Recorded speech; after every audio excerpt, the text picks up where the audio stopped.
Between Destinations is a podcast dedicated to all things travel, from our past adventures to our expectations and plans for future trips. We are here to share our stories and our advice. We are your hosts, Dan and Marie.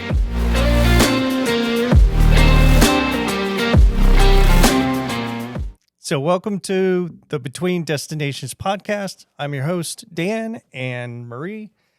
And today I thought we would talk about Marie's journey or what led up to her going to Costa Rica the first time and sharing that experience along with, some of the expectations that she had when she originally thought about going, as well as, kind of what experiences she had there. Did she come back experiencing the things that she had hoped to experience?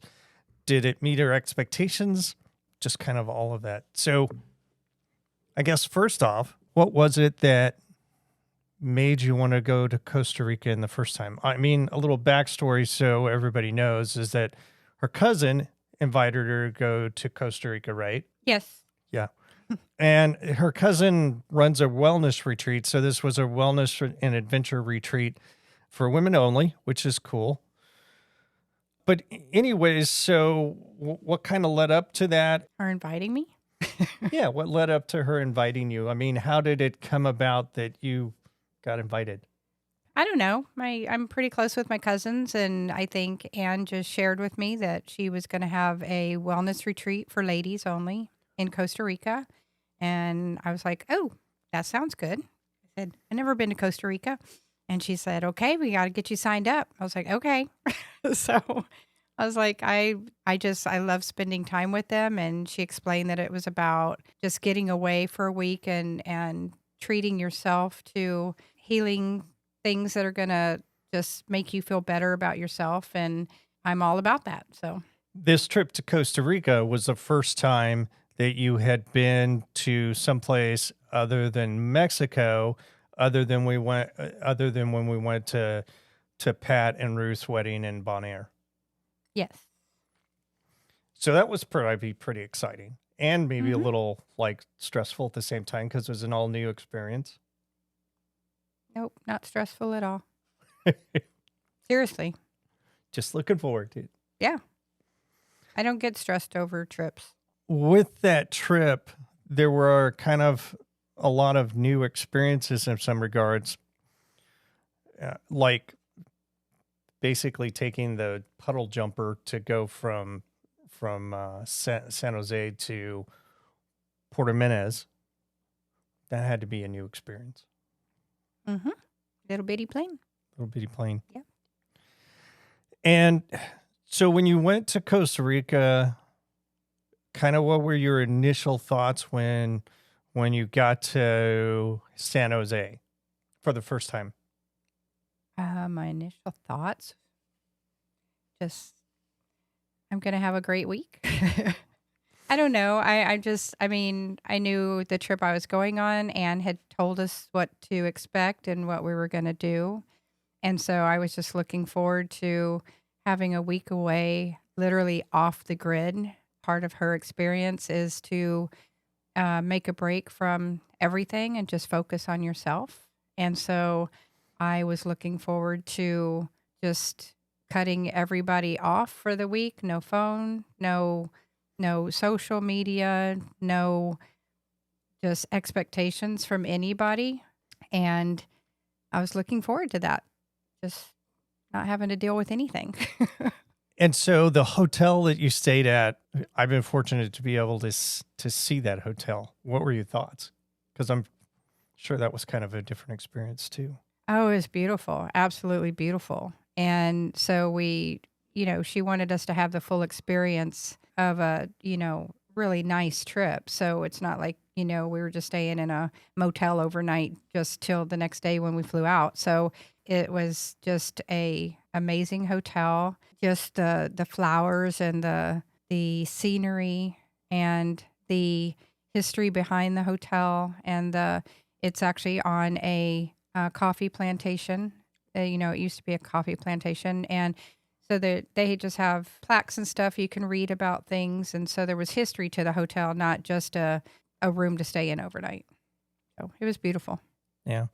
So when I got the chance to go, the one thing that I thought was kind of interesting about it is we were walking up the stairs and there was a bird nest, like literally through one of the openings, you could reach out and like grab the bird. And it was kind of like the hotel was completely open to the world in some regards.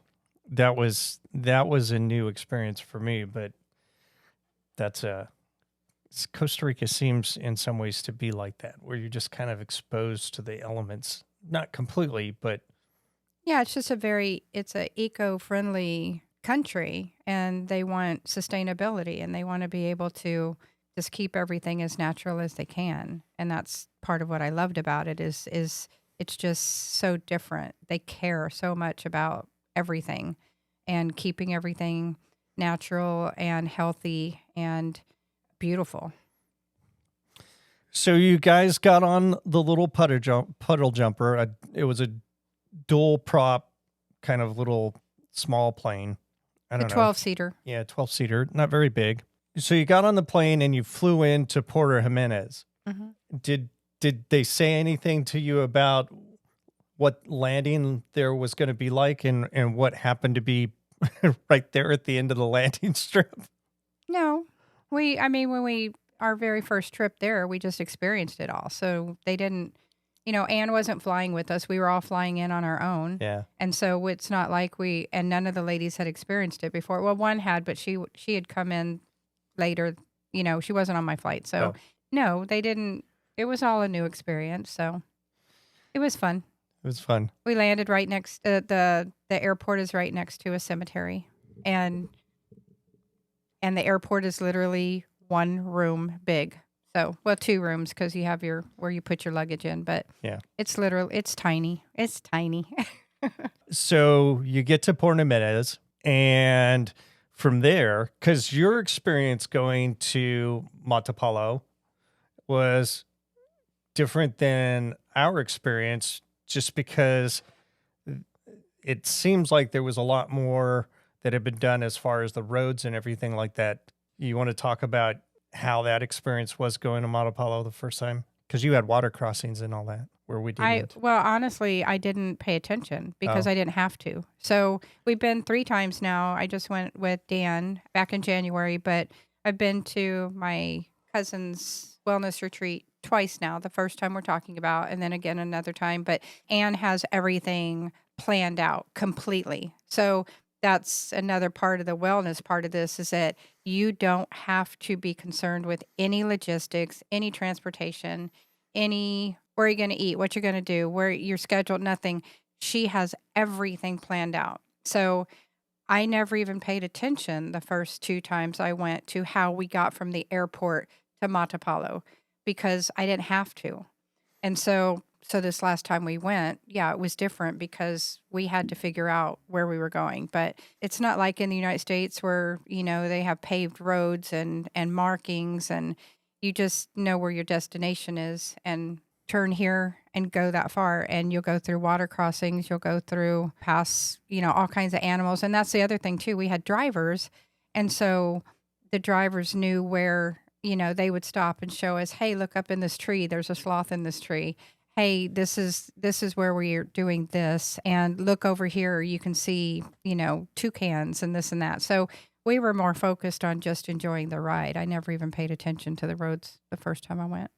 So you got to Cabo Matapalo, which is on the Osa Peninsula. It's near the southern end of the Osa Peninsula. So what was that like the first time going there and, experiencing like this completely off the grid world essentially? And did you stayed at Marmaris that time, right? Mm-hmm. That had to be like mind blowing at some levels. Oh, it was just beautiful. Marmaris is the house we stayed in, and it had different rooms and different cabanas. And so we pretty much had booked which room we were staying in before we went and had all that scheduled. I also got to go with my cousin Mary and sister on that trip. And so we stayed together in our room. And I will admit, when I first got there, I was concerned because there was no air conditioning and, no locks on the doors, no, it was all out in the natural. And there were screen doors and ways to close your room. And then there were safes inside the room. So you did have a way to keep your valuables, secure. It's just you didn't lock your rooms because there were no locks. And it's in the middle of the rainforest. And so you don't really need to lock your rooms because there's nobody there except the locals. I was just in love with it from the time I got there to, experience it all. And then there's one big community area where all the ladies would, meet and hang out. And then that's also where we had yoga in the mornings and stuff like that. And it was our view was to the ocean. And so it was just beautiful. And the first time we went, it literally, there was they call it Monkey Highway in the backyard that we would see the ocean with because the monkeys would just swing from tree to tree to tree, back and forth, back and forth, back and forth. That was really cool because even if you're sitting around just drinking coffee doing nothing, you're watching the monkeys and the animals, that happen to come through your yard every now and then. But not like lions, tigers, and bears. These were little innocent animals that you didn't have to be worried about. Nobody was stopping by to eat the guests for lunch. No. But the monkeys were it was really cool. Yeah. I guess from my experience with Osa Marmaris, that's the place that we stayed at. It's an amazing place. I mean, you don't realize how freeing it is to be in a place that doesn't have four walls. It has kind of four walls, but then it has like screen windows and doors that you can pull shut. But in general, you're basically exposed to nature. You're basically have these screen doors so that you don't have the bugs flying in and nagging you all night or during the day or whatever. But otherwise, there's nothing keeping anything from coming in the rooms if they really want to. For me, that was a huge this is on one edge a little kind of maybe a little nerve-wracking, but at the same time, it's like ultra cool. What did you think about that? I had no problem with it. I'm not just that type of personality. I know Anne isn't going to put us in danger, so I wasn't concerned. There were other people that were concerned about, the openness of the house. And even if you have the screen doors closed, it's still the openness between, like in our cabana we stayed in, the roof is still separated from the walls. And so you still have an opportunity for something to get into your room. Yeah. But I wasn't worried about it because she's not going to put us somewhere that there's going to be something deathly that's going to, get into the room with us. So I wasn't worried about it. It was more of the natural environment. And I loved that, the piece of it. So a little background. Marie and I just came back from going to Costa Rica in January, but to get into that story, I figured we needed to get through the backstory for the trips that she went on. So it all kind of made sense to how that came about. So we'll get to that whole kind of story about our last trip or our trip to Costa Rica in January. So one of the things while you were there, your meals were, I don't want to say they were necessarily catered, but they were prepared. There was an on-site chef that fixed all the food. How was that eating experience different than, say, your typical meal at home? Because, I mean, back then, as I remember, you were not in the experimental phase of preparing food at home and that type of stuff. It was kind of more of the, here's recipes, I'm just going to do this. And what was it like kind of being in that environment where somebody was just kind of throwing something together every day? And yeah, I started going, my first trip to Costa Rica was probably 6 years ago. And prior to that, I have cooked from recipes and just your basic stuff every week. You have the same thing every week. Spaghetti one night, tacos another night, steaks another night maybe. It was just very much a pattern and didn't really vary very much. Although I eat anything, I always have. I've never been a picky eater. So I'll try stuff and experience new stuff if I've given the opportunity. But as far as I go, I never really did, never really went out of the box there. So my trip to Costa Rica opened my eyes to some more healthier foods and a bigger variety of foods. So the nice thing there was that our chef for the week, she would come in and she would create, breakfast, lunch, and dinner for us while we went out and did stuff with, that Anne had scheduled for us. Desiree would be there making our meals for us. And, we'd get up in the morning and we would just have fresh fruit and natural just food from there. So each morning it was something different: pancakes, plantains, fresh fruit every single morning, fresh mango, just unbelievable. And I don't eat mango here, but it was so good. Mango, period. Um, he's a picky eater. I'm not. So it really opened my eyes to, the opportunity to eat different. We'd have rice with some meals, and then she'd make fresh vegetables with every meal. And it was really good food. And so when I came back, I was just kind of like, oh, I should try that. And plus to the cooking shows, I love to watch cooking shows and the cooking competitions and stuff. And I realized that I can just throw anything in the refrigerator together and see how it comes out. I don't have to eat it if it sucks. So, she hasn't made a sucky meal yet. But so it kind of opened my eyes to buying different and making different meals and enjoying new food versus the same stuff all the time.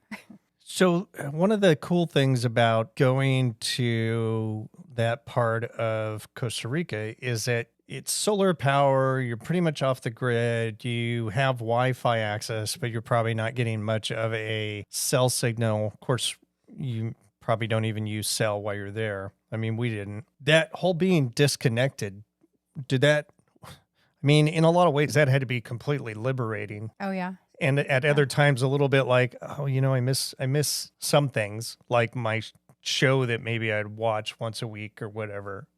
Oh, I didn't miss anything. No, there's no TVs there at Marmaris. There's no TVs. Of course, they have TVs there, but no, I didn't miss anything all week. We stayed so busy and we were so exhausted by the end of the night.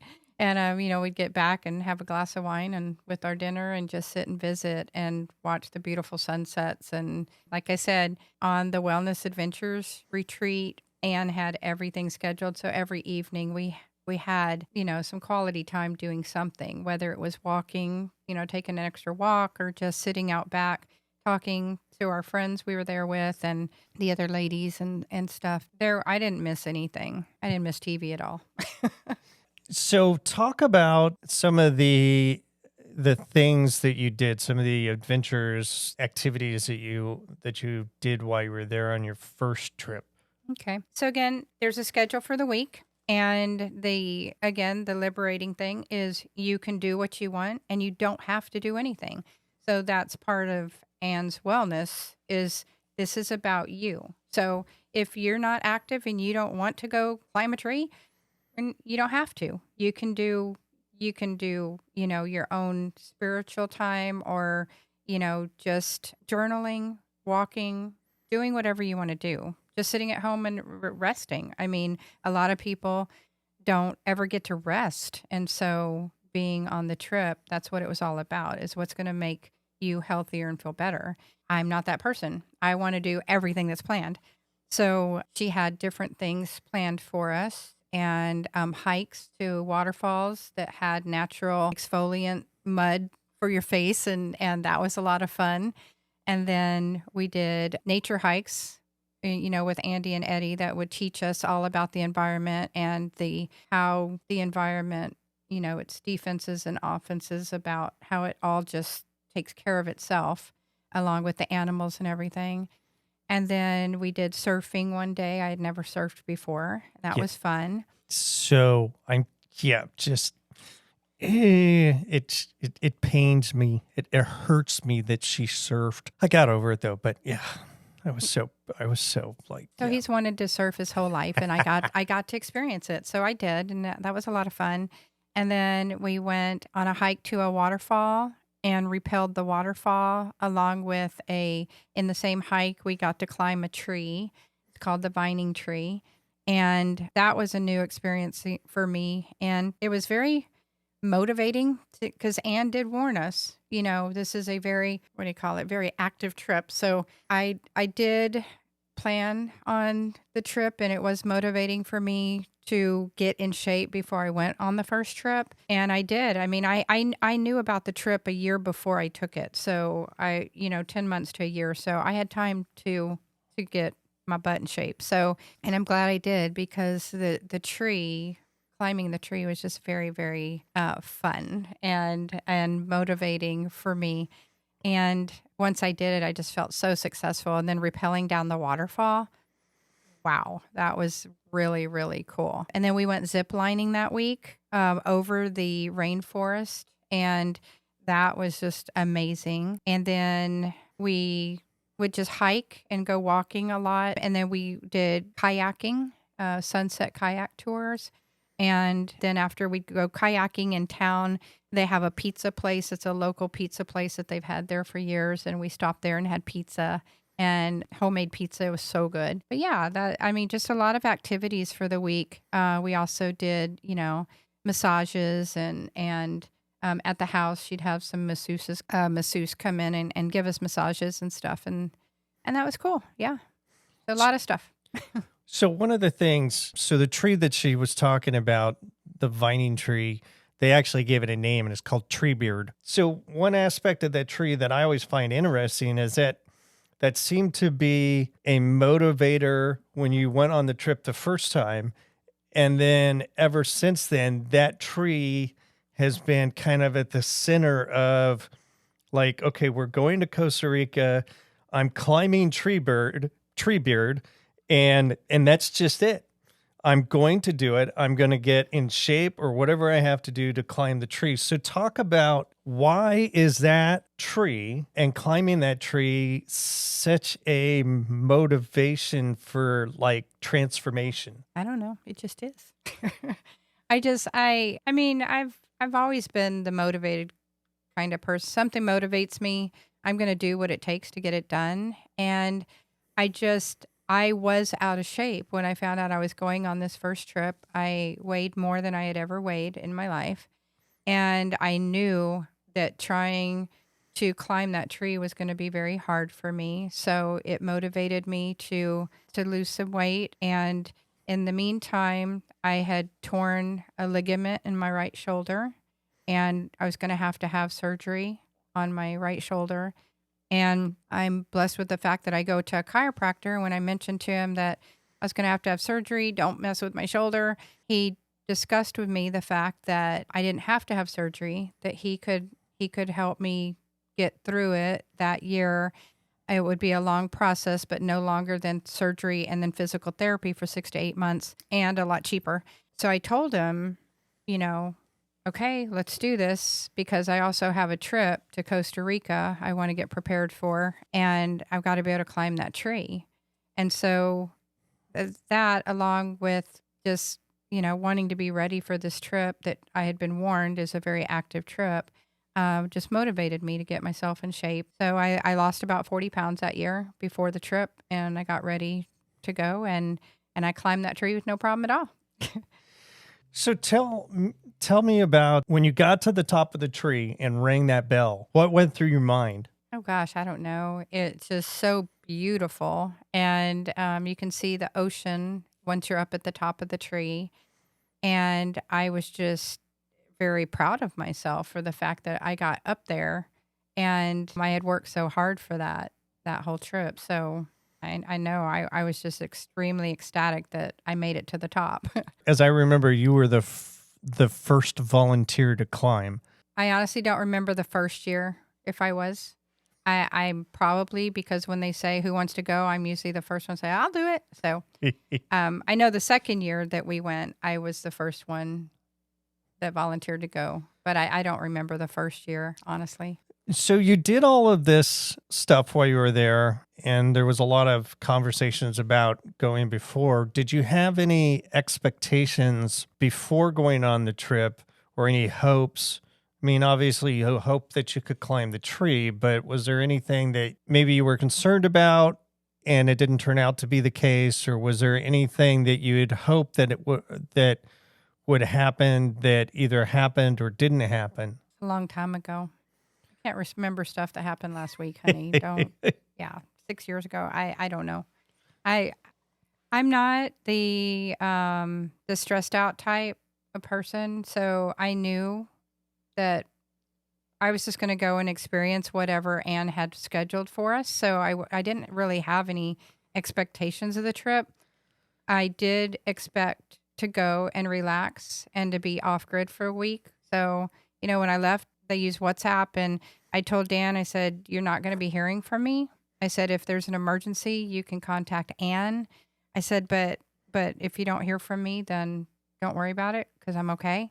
And then I did check in at night, with him and just said, had a great day. Good night. And I think I checked in every night, but otherwise that was right before going to bed. And I was so tired every night, I went right to sleep. So, but no, I can't say there were any expectations that weren't met because I didn't really have any. I just really, really enjoyed the trip. And I loved the fact that I didn't have to plan it, schedule it, do any of the logistics. It was all like just laid out. So all you had to do was wake up in the morning and go to bed at night. Otherwise, everything was planned for you. So I highly suggest if you have any opportunity to take any kind of trip that somebody else plans it and schedules it for you, you do it. It is so worth it.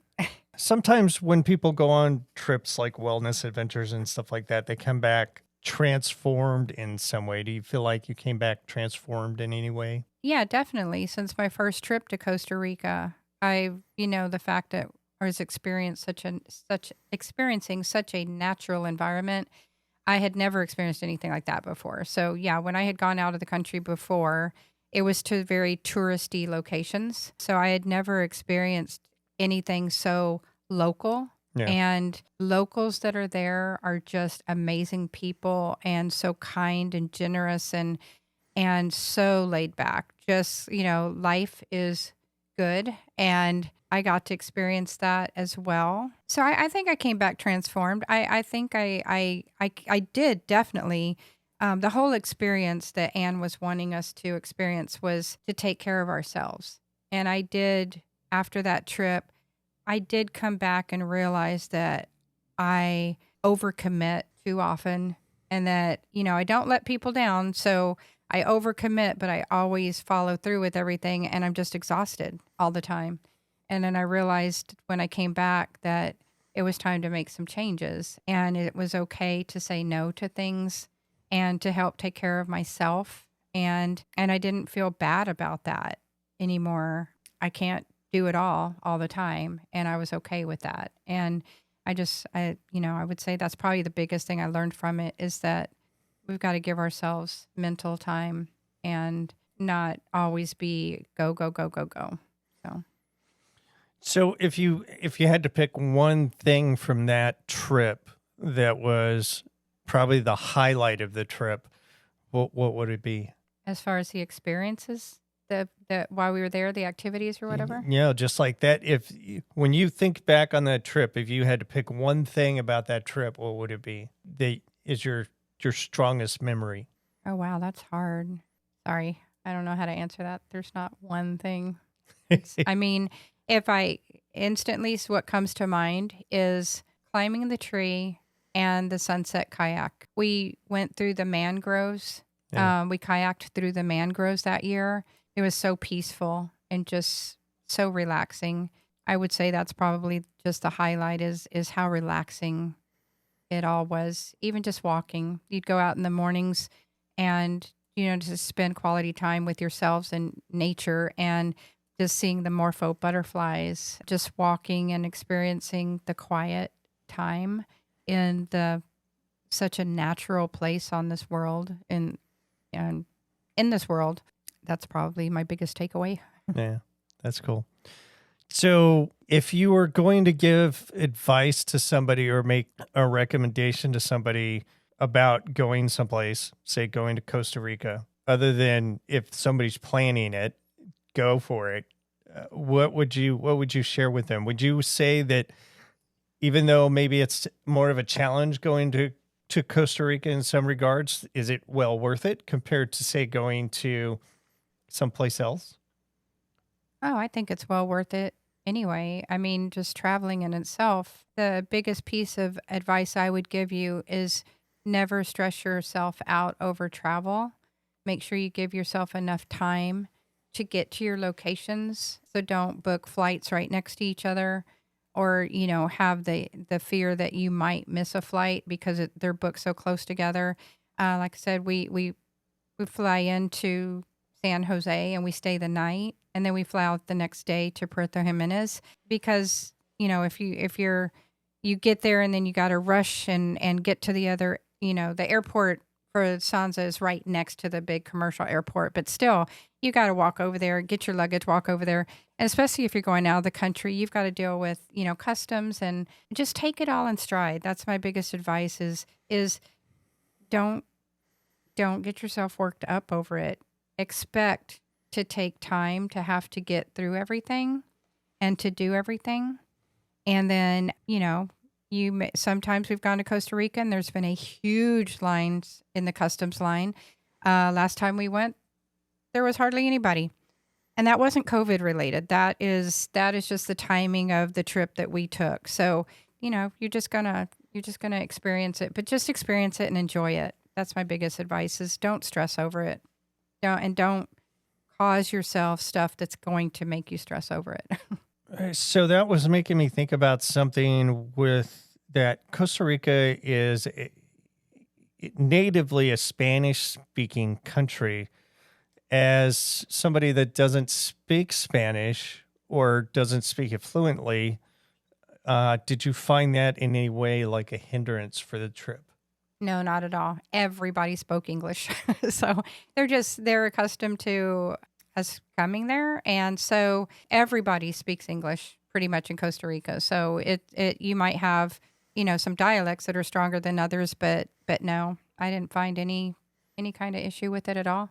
Cool. Even at the grocery store, you don't have, like, the grocery store clerk didn't speak English, but the bag guy next to her did. So, I mean, you're not going to find yourself in a position where you can't communicate with people. So I guess final question, and I already know the answer to this, but if you had the opportunity to go back to Costa Rica, to Osa, either on a wellness retreat or basically like we did this in January, figuring it all out ourselves, would you? Absolutely. Yeah, I'd go back in a heartbeat. Would you be motivated by Treebeard? Oh, always. Yeah. Yeah.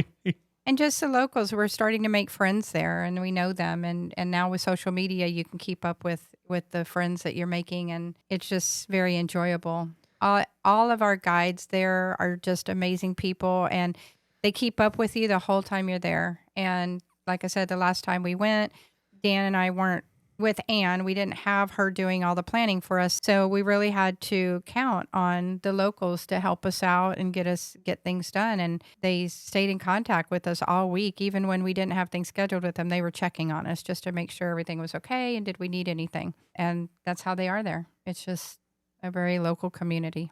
Love it. Cool. So any closing thoughts, comments? No, if you get the chance to go, definitely go.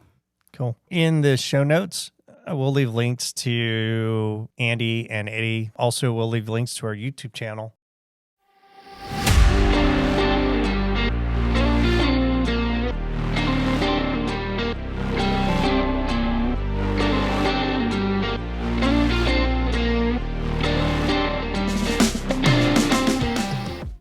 This has been Between Destinations with your hosts, Dan and Marie. We hope that you enjoyed this episode, and if you did, it would be amazing if you left us a review on Apple Podcasts or Spotify. If you watched this episode from our YouTube channel, please give us a like and hit the subscribe button, along with that little bell so you can get notifications about future episodes. Please share this episode with others that would enjoy sharing in the adventure. And feel free to let us know if you have any questions. We just might feature an answer to your question in a future episode. Thank you, and see you next time.